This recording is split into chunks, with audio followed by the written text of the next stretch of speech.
Hello, আমি ডন বলতেছিলাম জেলখানা থেকে। আমি ঘুমের মধ্যে আছি আর এই সময় ফোন করলা তুমি?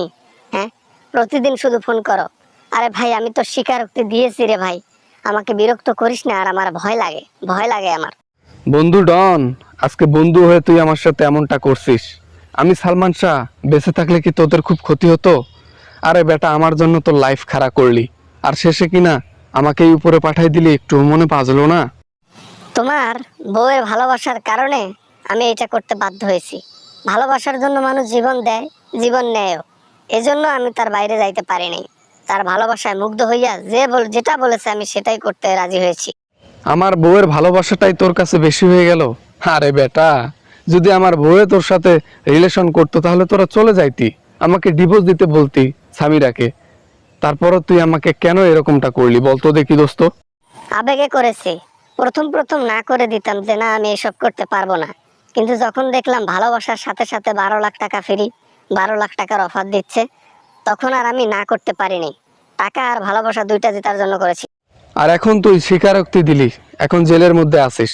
তোর জীবনও নষ্ট, সারা জীবন জেলের মধ্যে ভাত খাইতে হবে, জেলের মধ্যে থাকতে হবে।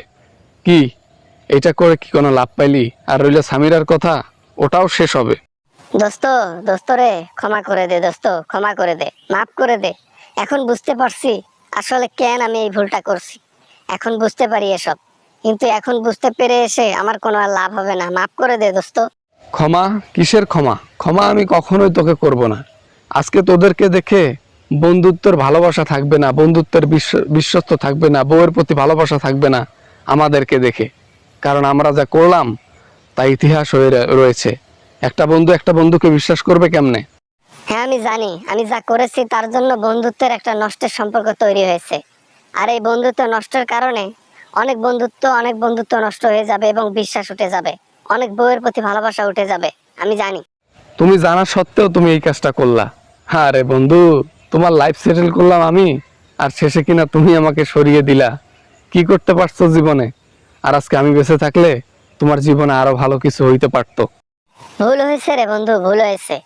ভালোবাসাটাও লাস্টে পাইলাম না। অন্য জায়গায় চলে গেল, অন্য জায়গায় বিয়ে করলো। শেষে কিনা আমাকে ব্যবহার করলো শুধু লাঠি হিসেবে, সাপ সাপটাকে মারার জন্য। ঠিক আছে, সমস্যা নাই, ফোনটা রেখে দিলাম। তবে হ্যাঁ, শাস্তি তোর শেষ, শাস্তি তুই পেয়ে গেছিস। আমার মা এখন আমার বউয়ের পেছনে লাগবে, আর আমার বউয়ের শাস্তি যতক্ষণ পর্যন্ত হয় না আমার মা কখনো হার মানবে না।